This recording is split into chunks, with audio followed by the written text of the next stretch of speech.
ನೆಲಮಂಗಲದ ಜಿಂದಾಲ್ ಬಳಿ KSRTC bus ಮತ್ತು ಕಾರಿನ ನಡುವೆ ದೊಡ್ಡ ಮಟ್ಟದ ಅಪಘಾತ ಆಗಿದೆ. ಘಟನೆಯಲ್ಲಿ ಕಾರಿನಲ್ಲಿದ್ದಂತಹ 5 ಸ್ಥಳೀಯರು ಏನಿದ್ದಾರೆ ಅವರು ದುರ್ಮರಣಕ್ಕೀಡಾಗಿದ್ದಾರೆ. ಸ್ಥಳದಲ್ಲಿಯೇ ಸಾವನ್ನಪ್ಪಿರುವಂಥದ್ದು.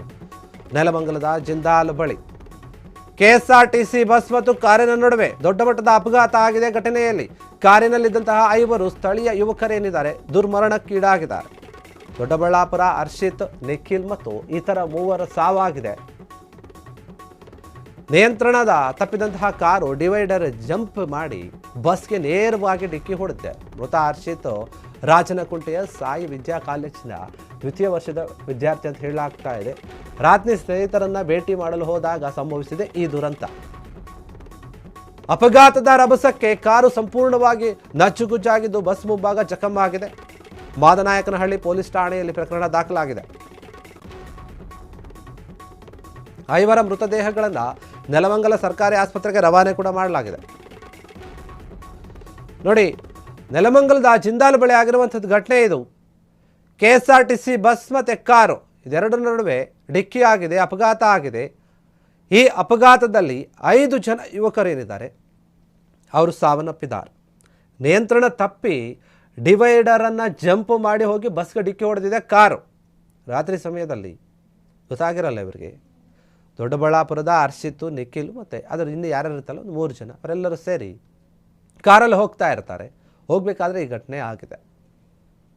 5 ಜನ ಕೂಡ ಸಾವನ್ನಪ್ಪಿರುವಂಥದ್ದು. ನಿಯಂತ್ರಣ ತಪ್ಪಿ ಓಡಿಸ್ಬೇಕಾದ್ರೆ ಗೊತ್ತಾಗಿರಲ್ಲ ಅನ್ಸುತ್ತೆ, ಡಿವೈಡರ್ನ ಜಂಪ್ ಮಾಡಿ ಹೋಗಿ ಬಸ್ಗೆ ಡಿಕ್ಕಿ ಹೊಡೆದಿದೆ. ಇನ್ನು ಮೃತ ಹರ್ಷಿತ್ ಏನಿದ್ದಾನೆ ಆತ ರಾಜನಕುಂಟೆಯ ಸಾಯಿ ವಿದ್ಯಾ ಕಾಲೇಜಿನ ದ್ವಿತೀಯ ವರ್ಷದ ವಿದ್ಯಾರ್ಥಿ ಅಂತ ಹೇಳ್ತಾ ಇದ್ದಾರೆ. ವಿದ್ಯಾಭ್ಯಾಸವನ್ನು ಮಾಡ್ತಾ ಇರ್ತಾನೆ. ಆತ ರಾತ್ರಿ ಸ್ನೇಹಿತರನ್ನು ಭೇಟಿ ಮಾಡೋಕೆ ಅಂತ ಹೋಗಿರ್ತಾನೆ ಕಾರ್ ತಗೊಂಡು. ಹೋದಾಗ ಈ ಘಟನೆ ಸಂಭವಿಸಿದೆ.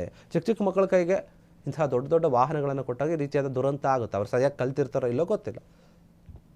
ಇನ್ನು ಅಪಘಾತದ ರಭಸಕ್ಕೆ ಏನಾಗಿದೆ ಅಂದರೆ ನೋಡಿ, ಕಾರು ಸಂಪೂರ್ಣವಾಗಿ ನೀವು ಗಮನಿಸ್ತಾ ಇದ್ದಾರೆ ನಜ್ಜುಗುಜ್ಜು ಹಾಕಿದೆ. ಆ ಕಾರ್ನ ಮುಂಭಾಗ ಏನಾಗಿದೆ ಅಂತ, ಮತ್ತು ಅಷ್ಟೇ ಅಲ್ಲ ಬಸ್ನ ಮುಂಭಾಗ ಕೂಡ ಜಖಮ್ ಆಗಿದೆ. ಬಸ್ ಮತ್ತು ಕಾರ್ನ 2 ಫೋಟೋಗಳನ್ನು ನೋಡ್ತಾ ಇದ್ದಾರೆ. ಅದ್ರಲ್ಲಿ ನೋಡಿದರೆ ಗೊತ್ತಾಗುತ್ತೆ ಯಾವ ರೀತಿಯಾಗಿ ಹೋಗಿ ಈ ಒಂದು ಕಾರು ಗುದ್ದಿದೆ ಆ ಬಸ್ಗೆ ಅಂತ ಹೇಳಿ. ತುಂಬ ಫಾಸ್ಟಾಗಿರ್ತಾರೆ ಅನಿಸುತ್ತೆ, ಸ್ಪೀಡಲ್ಲಿರುತ್ತೆ ಅನಿಸುತ್ತೆ ಕಾರು. ಹೋಗಿ ದಿಢೀರ್ ಅಂತ ಹೋಗಿ ಬಸ್ಸಿಗೆ ಗುದ್ಕೊಂಡಿದೆ. ಆಪೋಸಿಟಲ್ಲಿ ಬರ್ತಾ ಇರುತ್ತೆ ಬಸ್ಸು, ಇವರು ಹೋಗ್ತಾ ಇರ್ತಾರೆ. ಡಿವೈಡರನ್ನು ದಾಟಿ ಜಂಪ್ ಮಾಡಿ ಹೋಗಿ ಬಸ್ಗೆ ಡಿಕ್ಕಿ ಹೊಡೆದಿರುವಂಥದ್ದು. ಈ ಪ್ರಕರಣದ ಬಗ್ಗೆ ಮಾದನಾಯಕನಹಳ್ಳಿ ಪೊಲೀಸರು ಅಲ್ಲಿ ಬಂದು ಪರಿಶೀಲನೆ ನಡೆಸಿದ್ದಾರೆ. ಆ ಠಾಣೆಯಲ್ಲಿ ಪ್ರಕರಣ ಕೂಡ ದಾಖಲಾಗಿದೆ. ಇನ್ನು ಮೃತ 5 ಏನಿದ್ದಾರೆ ಆ 5 ಮೃತದೇಹವನ್ನು ನೆಲಮಂಗಲದ ಸರ್ಕಾರಿ ಆಸ್ಪತ್ರೆಗೆ ರವಾನೆ ಮಾಡಲಾಗಿದೆ. ಮರಣೋತ್ತರ ಪರೀಕ್ಷೆ ಬಂದ ನಂತರ ಎಲ್ಲವೂ ಕೂಡ ಗೊತ್ತಾಗುತ್ತೆ.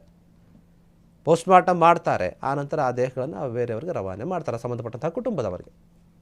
ಕ್ಷಣದ ಸುದ್ದಿಗಳಿಗಾಗಿ ಫ್ರೀಡಂ ಟಿವಿ ಸಬ್ಸ್ಕ್ರೈಬ್ ಮಾಡಿ, ಲೈಕ್ ಮಾಡಿ ಹಾಗೂ ಫಾಲೋ ಮಾಡಿ. ಹೊಸ ಸುದ್ದಿಗಳ ನೋಟಿಫಿಕೇಶನ್ಗಾಗಿ ಬೆಲ್ ಐಕಾನ್ ಮೇಲೆ ಕ್ಲಿಕ್ ಮಾಡಿ.